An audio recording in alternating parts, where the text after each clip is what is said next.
السلام علیکم ورحمۃ اللہ وبرکاتہ. تو آپ کا دوست نعیم رحمان صدیقی ستاروں کی دنیا میں ایک دفعہ پھر دوبارہ آپ کو ویلکم کرتا ہے. آج میرا جو موضوع ہے ستاروں کی پوزیشن کے متعلق ہے اور خاتون اول بیگم کلثوم نواز کے متعلق ہے.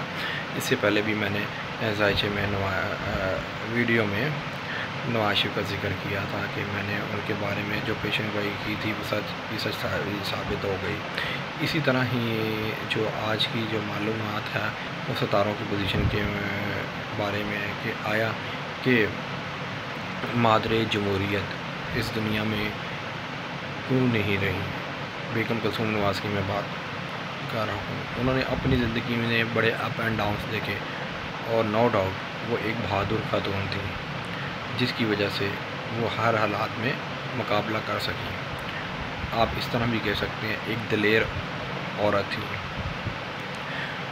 ان کے ذائچے میں مریخ کی پوزیشن جو دیکھی وہ بڑی ناقص جا رہی تھی. جیسے ہی مریخ نے اپنا ایک جگہ سے دوسری جگہ چینج کی 8ویں سے 9ویں گھر میں گئے تو وہ ایک ایسا لمحہ تھا جس کی وجہ سے ان کا ذائچے کے منہ سے ایک دنیا سے رخصت کا ٹائم تھا جس کی وجہ سے آپ لوگوں سب کو بھی اطلاع آ گئی کہ بیگم کلثوم نواز اس دنیا میں نہیں رہی.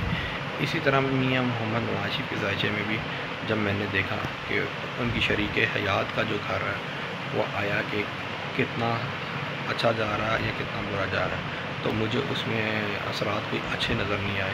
اس سے پہلے بھی گائے بگائے میں مریخ کی حرکات اور سن سائنس کی حرکات دیکھتا رہا ہوں جس کی وجہ سے اپ اینڈ ڈاؤنس مطلب کہ یہ کسی کے بھی ذائچے میں پڑھیں تو یہ کرتے رہتے ہیں.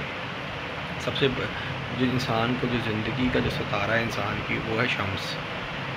مریخ ایک ایز اے سپورٹس ستارہ ہے. زندگی کے معاملات شمس سے ہوتے ہیں لیکن جب شمس کسی کے ساتھ ترب ملا رہا ہو مقابلے کی صورت میں جا رہا ہو یا اپنی پکڑ سے باہر نکل رہا ہو تو یہ بھی ڈاؤن فال میں چلا جاتا ہے جس کی وجہ سے اگر کسی کے 10ویں گھر میں پڑا ہے تو اس کو عزت کی طرف سے نقصان دیتا ہے.